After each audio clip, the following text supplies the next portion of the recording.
আবারও একবার আমার পিছনে 100 জন মানুষ আছে আর তাদের বয়স হলো 1 বছর থেকে শুরু করে 100 বছর পর্যন্ত। আর এরা সবাই মিলে কম্পিট করছে $2.5 লাখ জন্য। প্রত্যেকে নিজের কিউবে চলে যাও।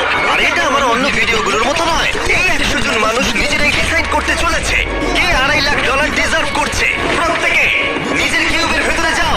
এই চ্যালেঞ্জটা অফিসিয়ালি শুরু হলো। যদি তোমরা এই চ্যালেঞ্জটাকে ছাড়তে চাও তাহলে রেড লাইনটাকে টাচ করবে, তাহলে তোমরা এলিমিনেটেড হয়ে যাবে। কতক্ষণ থাকতে পারবেন এই চ্যালেঞ্জে মনে হচ্ছে? আমি অনেকক্ষণ থাকতে পারবো। দেখি 1 বছরের কম্পিটিটর কি করছে।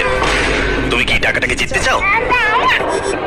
ঠিক আছে, ট্যাবলেটটা নিয়ে মজা করো। এই যে লাইনটা দেখছেন এটা শেষ পর্যন্ত টিকে থাকবে। আমি 48। দারুণ লাগছে। এটা শুরু থেকেই পরিষ্কার ছিল যে মাঝবয়সীরাই ছিল সব থেকে বেশি ফোকাসড আর ডিটারমিন্ড, কিন্তু সেটা অবশ্য সবাই ছিল না। বাইরে পা দিলে তুমি কিন্তু হেরে যাবে। ওকে, তাহলে 2 বছর এলিমিনেট হয়ে গেল। যেমনটা ভেবেছিলাম সবার প্রথমে বাচ্চাটাই বেরিয়ে গেল।